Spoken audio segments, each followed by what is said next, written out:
It was a story that shocked America. 3 young women held captive for 10 years in a monster's house of horrors. But there was someone who was struck by that news of their ordeal in a uniquely personal way. I was overcome with emotion. I knew just how those women felt. Because Crime Watch Daily special correspondent Elizabeth Smart had survived an almost identical living nightmare herself when she was just 14. And today, I got the opportunity to sit down with one of those very brave survivors, Amanda Berry. I wanted to meet you for years. It's just such an honor to finally have this opportunity. Thank you. It's such an honor to meet you. It's surreal, but I'm so happy to be here. It would be an emotional meeting of 2 of the world's most famous kidnapping survivors. There were so many days that I just felt like this is never going to end. Did you ever feel like that? Oh gosh, there was plenty of days where I felt like not going on. Talking survivor to survivor and woman to woman. So, are there still things that scare you? Amanda Berry had vanished the night before her 17th birthday. After being lured into a van by a sick sex predator named Ariel Castro while she was walking home from work. And for the next 10 years, Amanda would be held prisoner in Castro's Cleveland home, along with 2 other victims he'd abducted around the same time, Gina DeJesus, 14, and Michelle Knight, 21.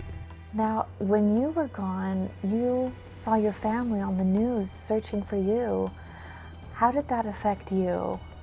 Oh my goodness, I mean, without seeing them, I don't know how long I actually could have went on, you know, not knowing if they were not looking for me. That was exactly how it was for my family. It's like, it was sad because they were crying, but to see their face, like, it just gave me, you know what I mean, like, in my heart.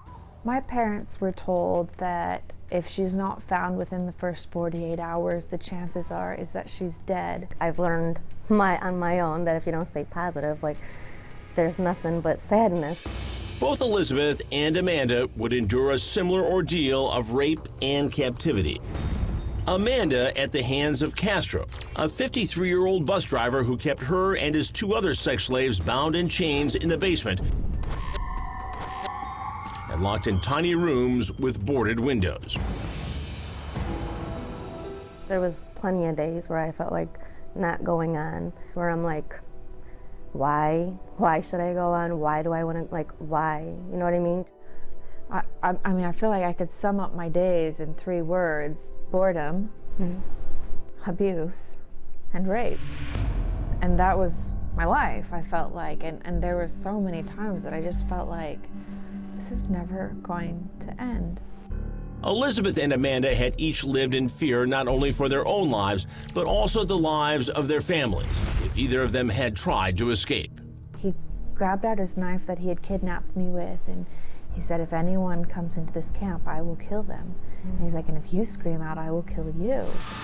And Amanda also feared for the safety of her young daughter, fathered by her captor, Castro.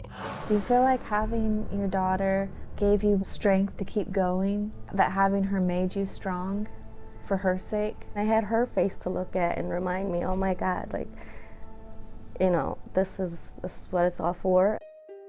Amanda and Elizabeth would each miraculously escape with their lives. Elizabeth being rescued after she was recognized at a Walmart with her captors. And Amanda escaping with her daughter and calling police. Help me, I'm Amanda Berry. You need police, fire, or ambulance? I need police. Okay, and what's going on there? I've been kidnapped and I've been missing for 10 years and I'm here, I'm free now. Prayers have finally been answered. The nightmare is over. But Amanda is still haunted by her horrifying ordeal. To this day, I think I'm still not really comfortable going out, like, all out by myself. For fear of being kidnapped again. Are there still things that scare you? I don't necessarily think that I have fears from it, but I think that I am very cautious. And when I don't feel safe, I remove myself from that situation. Amanda could not bring herself to be in the courtroom when Ariel Castro pleaded for mercy at his sentencing, saying he was an incurable sex addict. I'm not a monster. I'm a normal person. I am just sick. I have an addiction. Just like an alcoholic has an addiction. alcoholics cannot control their addiction. But the judge wasn't buying it and condemned Castro to dying in prison. 1,000 years to life. Castro would hang himself in his cell just a month later, but he might still be preying on young girls if not for Amanda's bravery. You're such a fighter. Thank you. I get it from my mom. Like, she was the best woman in the world. Tragically, Amanda's mother would die before getting to see her daughter again.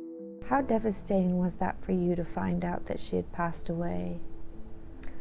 I think that was the hardest thing. Yeah, it was the worst day of my life, and it kind of still is, like every day without her. But Amanda sees her mother's spirit in her own daughter. I really feel that she's like an angel from my mom. So she's blessed me in ways that I probably can't even explain, like even as I sit here today.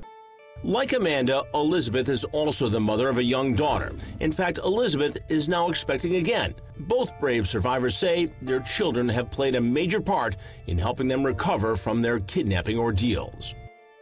So how has motherhood changed you? From the moment that she was born, I felt like my heart just relocated up into my throat, and I don't think it's ever moved. Amanda and Elizabeth continue living parallel lives in another way. Elizabeth Smart from Crime Watch Daily. Elizabeth as a special correspondent for Crime Watch Daily. It's okay. No one can hurt you now. And Amanda as a crime reporter with our affiliate station WJW Fox 8 in Cleveland. I'm Amanda Berry, and I want to help Northeast Ohio Police bring missing people back home. How does it feel now to be able to help in the search for so many missing? I just look at them and I'm like, you know, I still can't believe it, that I was kind of in the same situation, and I look at them and I'm like, you know, we're gonna find you. Like, that's my hope in my brain, like, we're gonna find you. So for me, it's really personal, and hopefully they know that they're not alone, and there's somebody out there looking for them as well, and they won't give up the hope. You're just my hero. Oh, thank you.